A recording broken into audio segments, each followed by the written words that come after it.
نسب کے اعتبار سے حبشی غلام ہے، اس کے پاس مال پیسہ کیا ہو وہ تو اپنی ذات کا بھی مالک نہیں تھا، لیکن دل بنا ہوا تھا، دل سورا ہوا تھا۔ اللہ رب العزت کے ہاں مقام اور مرتبہ ایسا تھا کہ وہ زمین پہ چلا کرتے تھے، ان کے پاؤں کی آہٹ اللہ رب العزت کے ہاں عرش پہ سنائی دیا کرتی تھی۔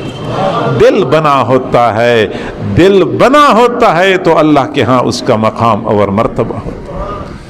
اور میرے بھائیوں، یہ بھی ایک حقیقت ہے کہ قیامت کے دن یہ حسب نسب کام نہیں آئے گا، رنگ روپ کی بنا پہ کسی کی نجات نہیں ہو سکے گی، مال پیسہ بھی بندے کی چرانے کے لیے باعث نہیں بن سکے گا۔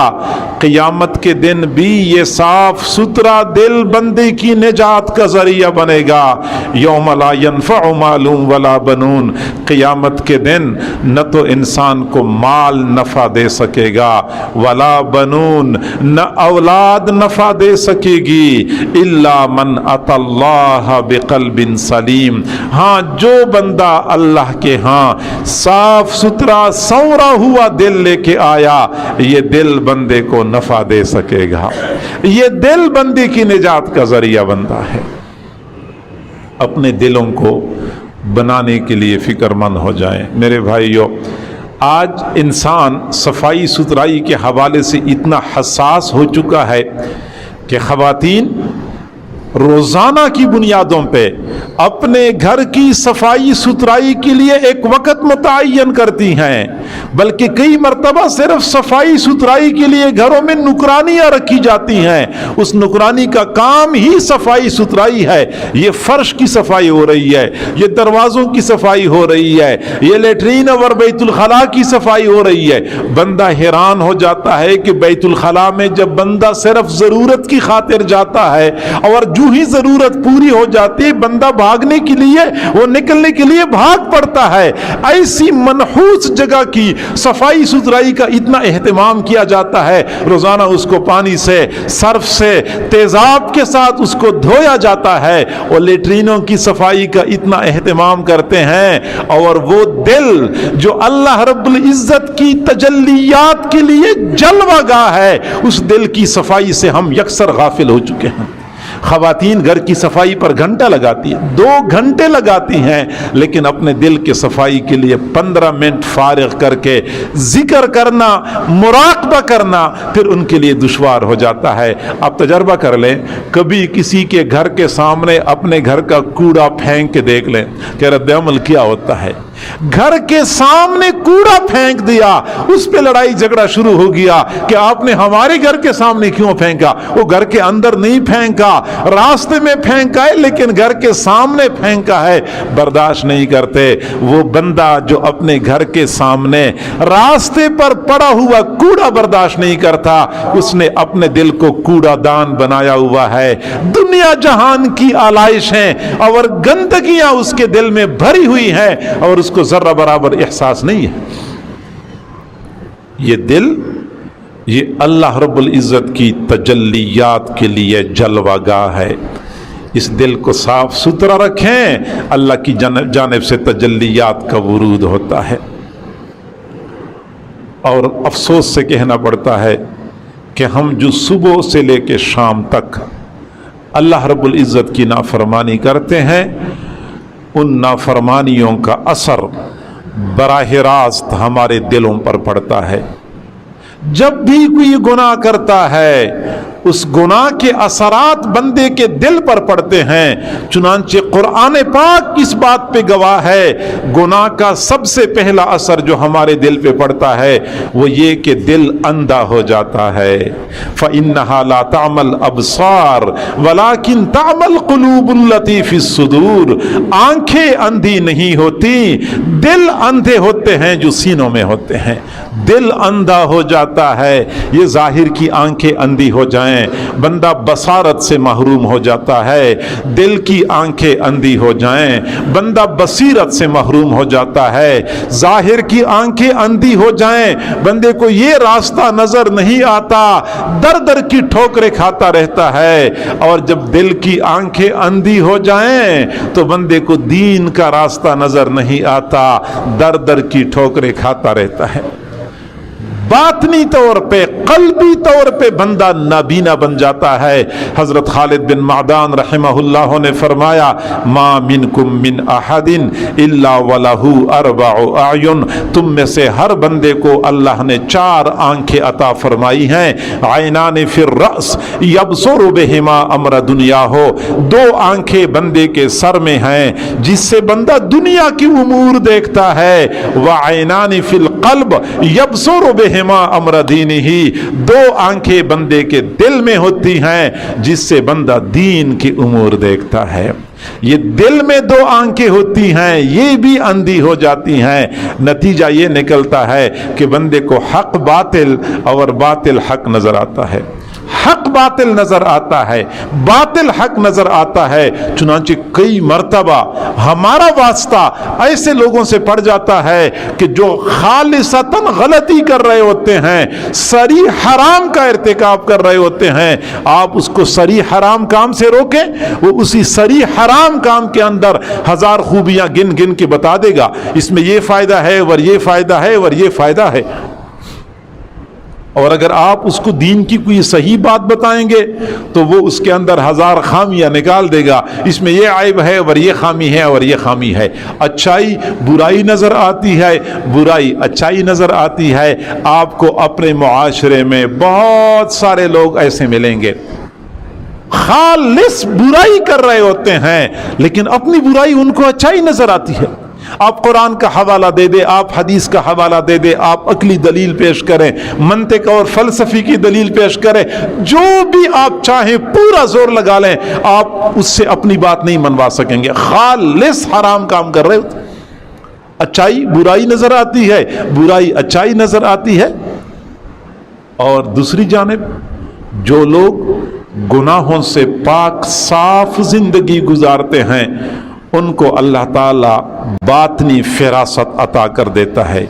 ان کی من کی آنکھیں بینا ہوتی ہیں اور من کی آنکھوں کی بدولت ان کے لیے حق اور باطل میں فرق کرنا دشوار نہیں ہوتا. جائز اور ناجائز بندے کے لیے واضح ہو جاتا ہے. دل بندے کی رہنمائی کرتا ہے کہ یہ کام کرنا چاہیے اور یہ نہیں کرنا چاہیے. حلال اور حرام بالکل واضح سامنے. کھانا آتا ہے, کھانا آتے ہی دیکھ لیتے ہیں کہ یہ حرام ہے اور یہ حلال, کوئی فرق نہیں ہوتا, کوئی ان کے لیے دشوار نہیں ہوتا فرق کرنا. بصیرت ان تتقوا اللہ یجعل لکم فرقانا, اگر تم تقوی بھری زندگی گزارو گے اللہ تمہیں نور فرقان عطا کر دے گا. نور فرقان کیا ہوتا ہے؟ النور الفارق بین الحق والباطل, یہ وہ نور ہوتا ہے جو حق اور باطل کے درمیان بندے جدائی کرتا ہے, بندے کے سامنے واضح کر دیتا ہے کہ یہ حق ہے اور یہ باطل ہے. اتقوا فراست المؤمن فإنه ينظر بنور اللہ, مؤمن کی فراست سے بچو کیونکہ مؤمن اللہ کے دیے ہوئے نور کے ساتھ دیکھتا ہے. مؤمن کو وہ کچھ نظر آتا ہے جو عام لوگوں کو نظر نہیں آتا. مؤمن مادے سے پار دیکھنے کی صلاحیت رکھتا ہے. من کی آنکھوں میں یہ صلاحیت ہوتی ہے کہ دیوار سے پار بھی دیکھ لیتی ہیں. حضرت مولانا محمد قاسم نانوتوی رحمۃ اللہ علیہ ہمارے اکابر علماء دیوبند کے سرخیل اور امام سمجھے جاتے ہیں.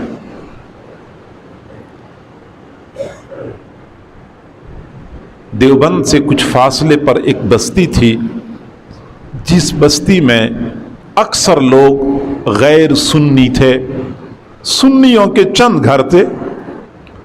تو وہ سنی لوگ حضرت نانوتوی رحمۃ اللہ علیہ کے پاس آئے کہ ہمارے لیے تو اپنی بقا مشکل ہو چکی ہے, وہ لوگ ہم پر غالب ہیں, آپ حضرت ہمیں ٹائم دیں, ہم آپ کا بیان کروائیں گے، ہر مہینے آپ تشریف لائیں گے تو امید کی جاتی ہے کہ ہمارے اپنے بندے بھی پکے رہیں گے اور ممکن ہے کہ دوسرے لوگ بھی قائل مائل ہو جائیں۔ تو حضرت نانوتوی رحمۃ اللہ علیہ نے وہاں پہ ہر مہینے تشریف لے جانا شروع کر دیا۔ تشریف لے جاتے تھے، بیان فرماتے تھے، اخلاص بھی تھا، علم بھی تھا، انداز بیان بھی کمال کا تھا۔ تو اپنے تھے، غیر لوگ متاثر ہوئے بغیر رہ نہیں سکتے تھے، اور وہ لوگ بھی بیان میں آتے تھے، متاثر ہوتے تھے۔ چنانچہ غیر سنی لوگ پریشان ہو گئے کہ اگر اس طریقے سے یہ مولوی آتا رہا تو ہمارے اپنے نوجوان ہمارے ہاتھوں سے نکل جائیں گے۔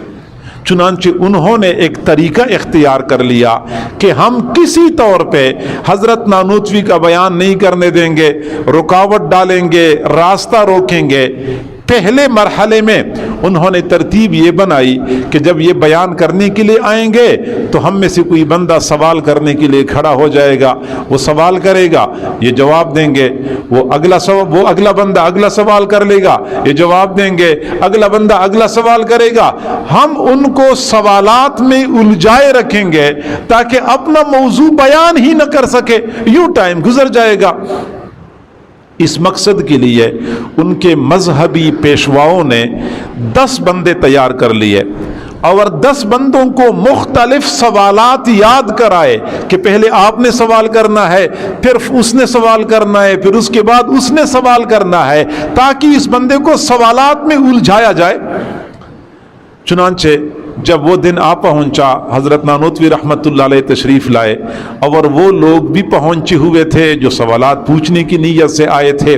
حضرت نانوتوی رحمۃ اللہ علیہ ممبر پہ بیٹھ گئے اور فرمایا کہ میاں آج میرا بیان کرنے کا ارادہ نہیں ہے، کچھ لوگوں کے دل و دماغ میں کچھ سوالات پیدا ہوتے ہیں، آج میں نے ان سوالات کے جوابات دینے ہیں۔ پھر بیان شروع نہیں کیا بلکہ خود فرمایا کہ بعض لوگوں کے دلوں میں یہ سوال پیدا ہوتا ہے، اس سوال کا جواب یہ ہے، اور بعض لوگوں کے دلوں میں یہ سوال پیدا ہوتا ہے اور اس کا جواب یہ ہے، اور بعض لوگوں کے دلوں میں یہ سوال پیدا ہوتا ہے، اس کا جواب یہ ہے۔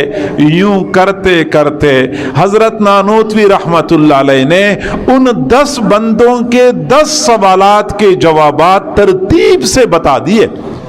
وہ اور زیادہ متاثر ہو گئے کہ یہ تو واقعی اللہ کے ولی ہیں۔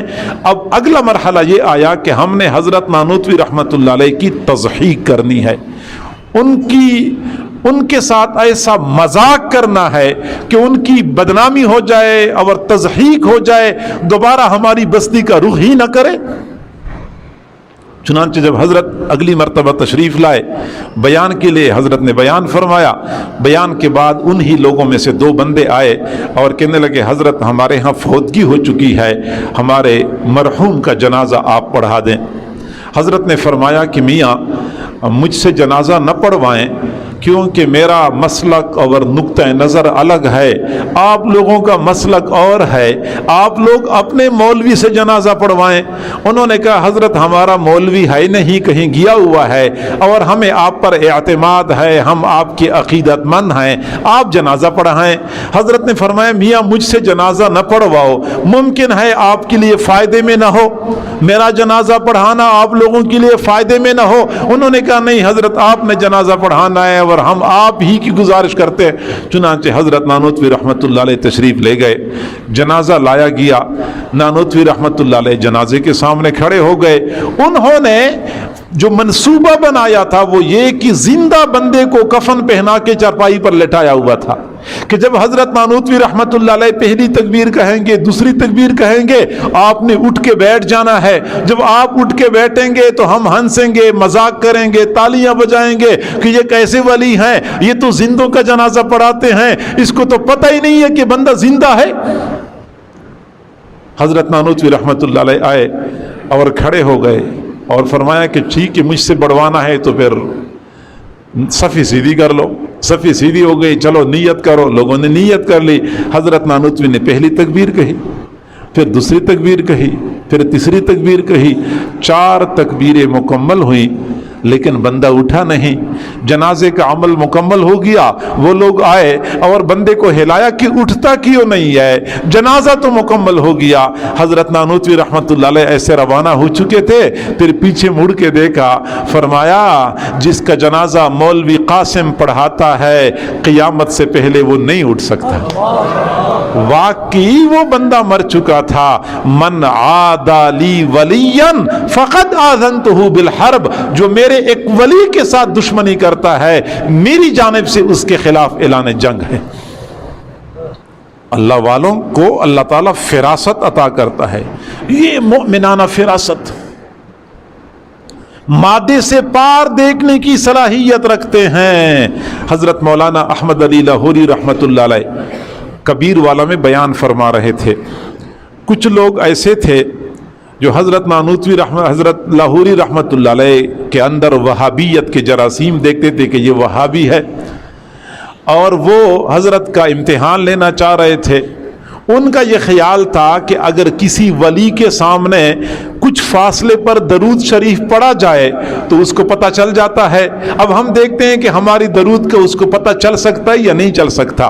حضرت لاہوری رحمت اللہ علیہ سٹیج پر بیٹھے ہوئے تھے اور رات کا وقت تھا, قدر فاصلے پر 5-7 بندے کھڑے درود شریف پڑھنے لگے.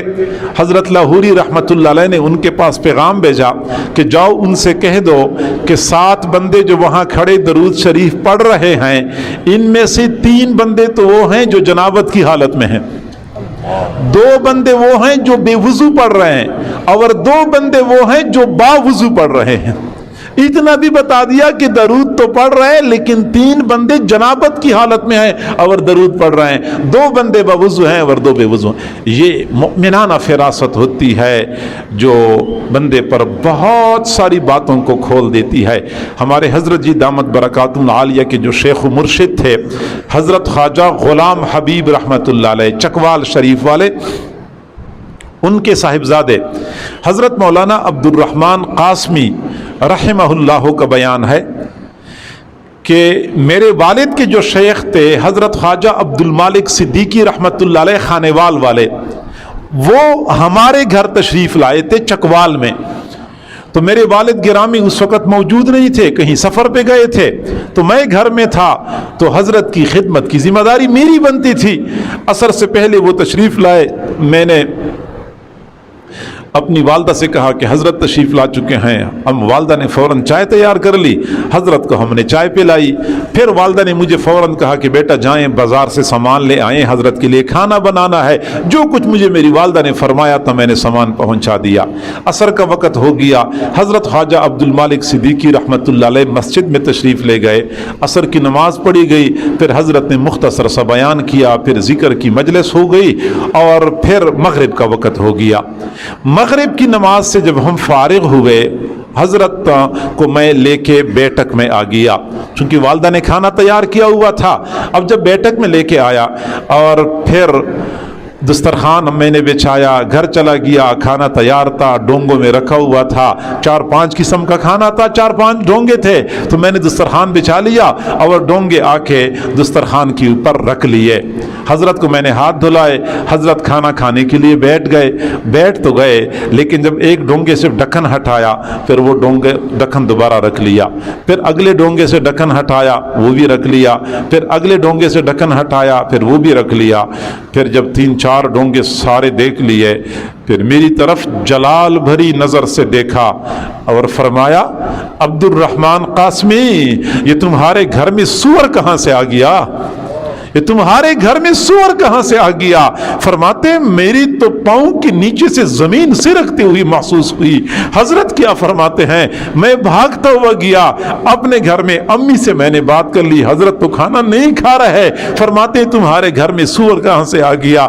او میری امی سر پکڑ کے بیٹھ گئی اور فرمانے لگی بیٹا غلطی میری ہے, اصل میں ہمارے پڑوس میں ایک خاتون ہیں, اس نے مجھے بہت عرصہ پہلے کہا تھا میں بہت اچھے کھانے بنانا جانتی ہوں, جب آپ کے حضرت تشریف لائیں گے تو پھر مجھے بلائیں, میں آپ کے حضرت کے لیے کھانے بناؤں گی. میں نے کھانا اس خاتون سے بنوایا ہے, اصل میں وہ خاتون نماز نہیں پڑھتی. وہ خاتون نماز نہیں پڑھتی، بے نمازی کے ہاتھ کا پکا ہوا کھانا سامنے آ گیا، حضرت فرماتے ہیں تمہارے گھر میں سور کہاں سے آیا ہے؟ پھر میری والدہ نے کہا کہ بیٹا اپنے گھر میں جو اپنے بچوں کے لیے دال بنائی ہوئی ہے وہ جلدی کرو لے جاؤ۔ بس میں نے وہ دال اٹھا لی، حضرت کے پاس لے کے چلا گیا، حضرت نے وہ دال رغبت سے کھا لی اور سارے ڈونگے واپس کر دی۔ یہ مومنانہ فراست ہوتی ہے جو تقوی اور پرہیزگاری کے بدولت بندے کو نصیب ہو جاتی ہے۔ اور جو لوگ گناہوں بری زندگی گزارتے ہیں ان کی من کی آنکھیں نابینا ہو جاتی ہیں، حق باطل اور باطل حق نظر آتا ہے۔ اور میرے بھائیوں، جب ہم گناہ کرتے ہیں تو ہمارے دل پر دوسرا اثر یہ کہ دل سخت ہو جاتا ہے۔ ثم قست قلوبکم من بعد ذلک، پھر تمہارے دل سخت ہو گئے۔ فَهِيَ كَالْحِجَارَةِ أَوْ أَشَدُّ قَسْوَةً، یہ پتھروں کی طرح سخت ہو گئے، بلکہ پتھروں سے بھی زیادہ سخت ہو گئے۔ وَإِنَّ مِنَ الْحِجَارَةِ لَمَا يَتَفَجَّرُ مِنْهُ الْأَنْهَارُ، اور بعض پتھر ایسے ہوتے ہیں جو اللہ کے خوف سے پھٹ جاتے ہیں، ان سے نہریں بہہ پڑتی ہیں۔ وَإِنَّ مِنْهَا لَمَا يَشَقَّقُ فَيَخْرُجُ مِنْهُ الْمَاءُ، بعض پتھر اللہ کے خوف سے پھٹ جاتے ہیں، ان سے تھوڑا پانی بہ پڑتا ہے۔ وَإِنَّ مِنْهَا لَمَا يَهْبِطُ مِنْ خَشْيَةِ اللَّهِ، اور بعض پتھر اللہ کے خوف سے پہاڑ کی چوٹی سے گر پڑتے ہیں۔ کبھی سنا ہے پہاڑی تودا گر پڑا، پہاڑی چٹان گر پڑی؟ یہ بڑی بڑی چٹانیں کیوں گرتی ہیں؟ کسی نے پیچھے سے دھکا نہیں دیا ہوتا، زمین پہ زلزلہ نہیں آیا ہوتا، یہ بڑی بڑی چٹانیں اللہ کے خوف سے زمین پہ گرتی ہیں۔ لیکن جب انسان کا دل سخت ہو جاتا ہے تو پتھر سے بھی زیادہ سخت ہو جاتا ہے، کچھ بھی اس پر اثر نہیں ہوتا۔ حضرت مولانا عطاء اللہ شاہ بخاری رحمۃ اللہ علیہ فرمایا کرتے تھے کہ وہ دنیا والوں، میں نے تمہیں اتنا قرآن سنایا، اتنا قرآن سنایا، میں کسی پتھر کو سناتا وہ بھی ریزہ ریزہ ہو جاتا، تم پر کوئی اثر نہیں پڑتا، معلوم نہیں تم کس مٹی کے بنے ہوئے ہو۔ واقعی قرآن سے پتھر متاثر ہو جاتے ہیں۔ لو انزلنا هذا القرآن على جبل لرأيته خاشعا متصدعا من خشیت اللہ، لیکن انسانی دل متاثر نہیں ہوتے، بندے کا دل سخت ہو جاتا ہے، دل سخت ہو جاتا ہے۔ حضرت خواجہ مجدد الفسانی رحمۃ اللہ علیہ کو کسی نے کہا کہ حضرت میرا بیٹا ہے، جوان العمر ہے، شدید تکلیف میں ہے، آخری لمحات ہیں، ہم کلمہ پڑھا رہے ہیں، زبان پہ کلمہ جاری نہیں ہوتا، حضرت آپ ہمارے ساتھ چلے جائیں کہ ان کے لیے دعا کریں، کچھ توجہ دیں، ایک تو زبان پہ کلمہ جاری ہو جائے، دوسرا یہ کہ ان کی روح جلدی نکل جائے، بہت شدید تکلیف میں ہیں۔ حضرت نے وہاں جا کے توجہ دینی شروع کر دی، کافی دیر توجہ دینے کے بعد ویسے ہی واپس لوٹے اور اپنے مرید کو فرمایا، میاں میں نے اس کے دل پہ وہ توجہات دی، اگر وہ توجہات پہاڑ پہ پڑ جاتی پہاڑ بھی پھٹ جاتا، برداشت نہ کر لیتا، لیکن آپ کے بیٹے کے دل پہ کوئی اثر نہیں ہو رہا، لگتا یہ ہے اس کے اوپر شقاوت کی مہر لگ چکی ہے، بچہ بیچارہ کلمہ پڑھے بغیر دنیا سے چلا گیا۔ بعد میں باپ نے کہا کہ جی ہاں اس کے کچھ عیسائی لوگوں کے ساتھ دوستی تھی اور تعلق تھا، اسی کی وجہ سے اس کا آخر خاتمہ خراب ہو گیا۔